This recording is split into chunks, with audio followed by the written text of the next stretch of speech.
Mr. Speaker, the energy program is where electricity issues are. One, contractor payment delays under the rural electrification program.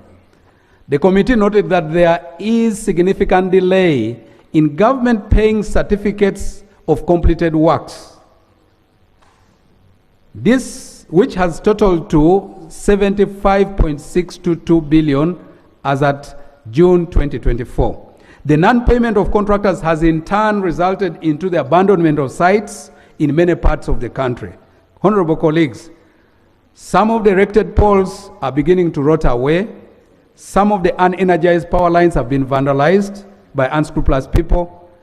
And indeed, this has resulted in failure of most of this project. The committee therefore recommends that UGX 75.622 billion be provided to the Ministry of Energy and Mineral Development for payment of contractors, consultants, and suppliers of materials to the various rural electrification projects. Strategy to complete contractor abandoned electrification projects. Mr. Speaker, sir, the committee recommends that government should provide the Ministry of Energy and Mineral Development with 20 billion shillings that it has requested for payment of new contracts who have been identified to undertake and complete abandoned project sites. Counterpart funds to unlock donor financing under the electricity scale-up project. Mr. Speaker, sir, up to a tune of 345.4 billion shillings in financial year 25-26 is available from development partners.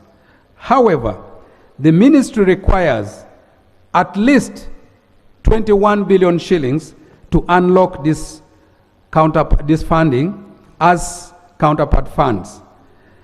Under the electricity scale-up project, it is hoped that up to 1,500 kilometers of network grid extension shall be completed, and another 300,000 last-mile connections could be done over the next financial years.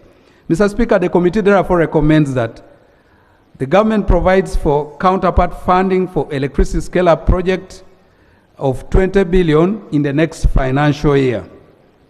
The power tariff reduction and takeover of the distribution system by Uedcl.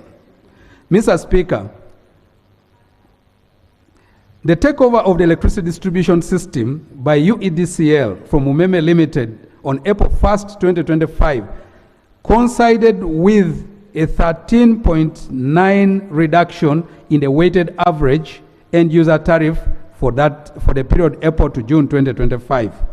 The exit of Umeme, which has hitherto been entitled to a net return on investment of 20%, made it possible for the regulator to provide Uedcl with $75 million of recoverable proceeds from the tariff for immediate investment into the network. The committee therefore recommends that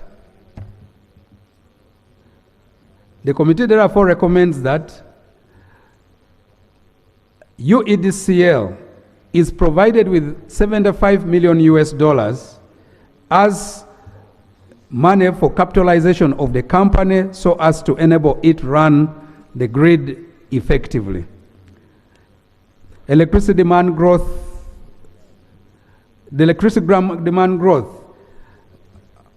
which is soon outstripping the available capacity.